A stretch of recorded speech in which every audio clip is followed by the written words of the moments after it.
안녕하세요. 같이 읽다입니다. 이희재 교수님이 지은 미나리를 드셔야겠습니다를 읽고 있습니다.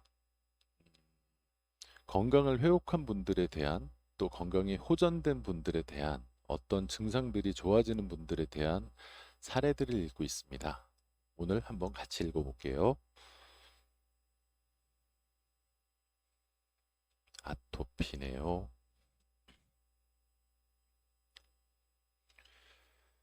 아토피 피부가 눈에 띄게 좋아지다. 지금부터 이야기는 아토피 피부염으로 고생했던 나의 딸에 관한 치료 사례다. 아, 따님이구나. 피부 질환에 관한 특이한 가족력은 전혀 없었다. 그리고 음식이 피부 질환에 영향을 준다고 생각하고 있었기에 늘 유기농 식단을 유지하려고 노력했다. 하지만 아이가 5살이 되던 해부터 가려움증이 생기더니 눈, 팔, 다리 등 전신으로 피부염증이 퍼져나갔다. 혈액 검사를 해봤지만 아토피 피부염이 발생한 원인을 찾을 수 없어 치료가 쉽지 않았다.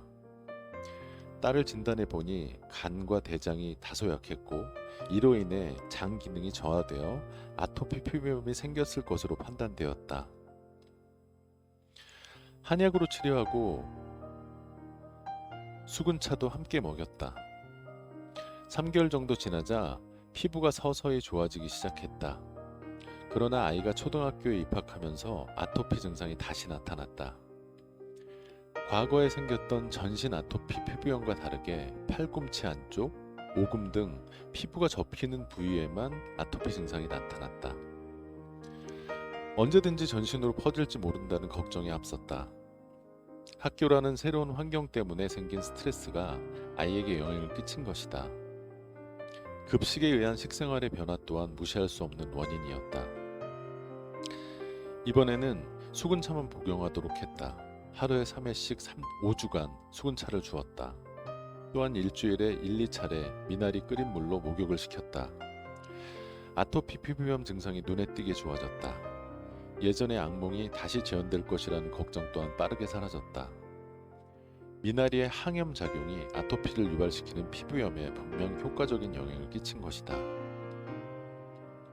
그리고 피부에 대한 거 하나 더 읽을게요.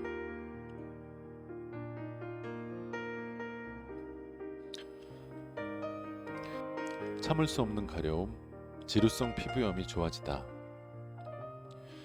처음엔 다리가 가려웠어요. 그러다 등, 엉덩이까지 점점 퍼졌죠. 정말 미칠 듯이 가려워요. 건축업을 하는 45세 남성 J씨는 현장 근무로 인해 야근이 잦았고 술자리도 많았다. 업무 환경 탓인지 작업 현장에서 일어나는 이런저런 일들과 찾아오는 고객들을 상대하는 일로 많은 스트레스를 받고 있었다. 그러던 어느 날 갑자기 다리에서 시작된 가려움증이 등, 엉덩이까지 번졌고 나중에는 두피까지 붉은 반점이 생기면서 가려움은 더욱 심해졌다. 병원에서는 이를 지루성 피부염으로 진단하고 스테로이드제와 항히스타민제를 처방했다. 하지만 약을 중단하면 증상이 다시 나타났다. 이런 악순환을 거의 2년간 반복하다 나에게 찾아왔다. J씨의 피부 상태가 심각했기 때문에 한약 치료를 먼저 진행했다. 그리고 수근차를 함께 복용하도록 했다. 그는 업무상 어쩔 수 없이 술을 먹은 다음 날을 제외하고는 대체적으로 가려움이 많이 줄었다고 했다. 이후로도 꾸준히 치료를 받으면서 수근차를 챙겨 먹었더니 가려움이 생기는 정도와 범위가 점차 줄어들기 시작해 마침내 지루성 피부염 치료를 끝낼 수 있었다. 완치됐군요. 그는 완치가 되었음에도 피부염이 재발할 것이라는 막연한 두려움을 내내 가지고 있었다. 그래서 치료 이후에도 수근차를 꾸준히 마시라고 권했다. 6개월이 지난 지금까지 수근차를 마시며 술을 줄이는 생활을 한 J씨는 지루성 피부염으로 인한 가려움증이 전혀 재발하지 않았다고 한다.